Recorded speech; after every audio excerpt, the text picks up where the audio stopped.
Pagkatapos ng ginintuang SEA Games, mas malaking hamon ang tatahakin ng ating Pilipinas. What's next nga ba para sa ating pambansang futbolista? Tara, kwentuhan!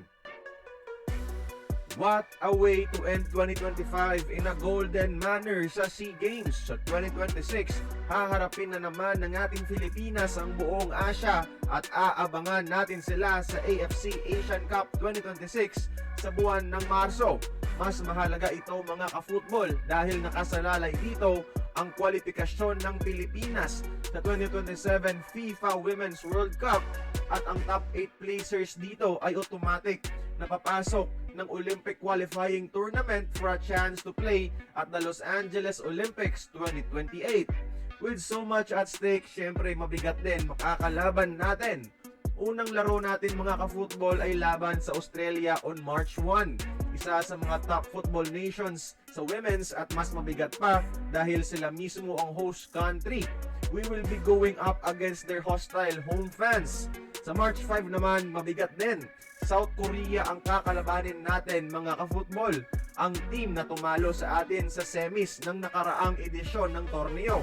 At yung last match natin sa group stage ay versus Iran mga ka-football. By rankings, tayo ang better team.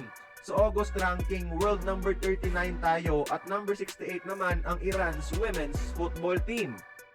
At kailangan ng Pilipinas mga ka-football maging top 2 sa grupo para mag-advance sa quarterfinals.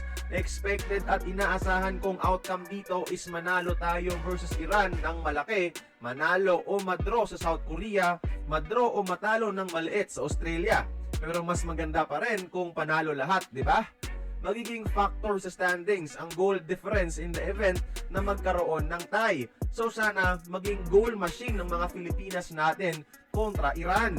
Ang huling finish natin dito in 2022 ay isang semis game which was our best finish sa history. Hopefully ma-maintain natin yan o malampasan para makapasok tayo ulit ng World Cup.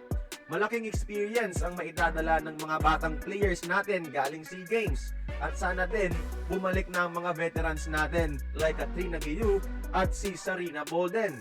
Malaki nakataya sa March mga idol. Kaya sama-sama nating suportahan ang ating mga Pilipinas. Kaya kayo mga ka-football, naniniwala din ba kayo na gagawa ulit sila ng kasaysayan dito? This is Striker Culture. Merry Christmas!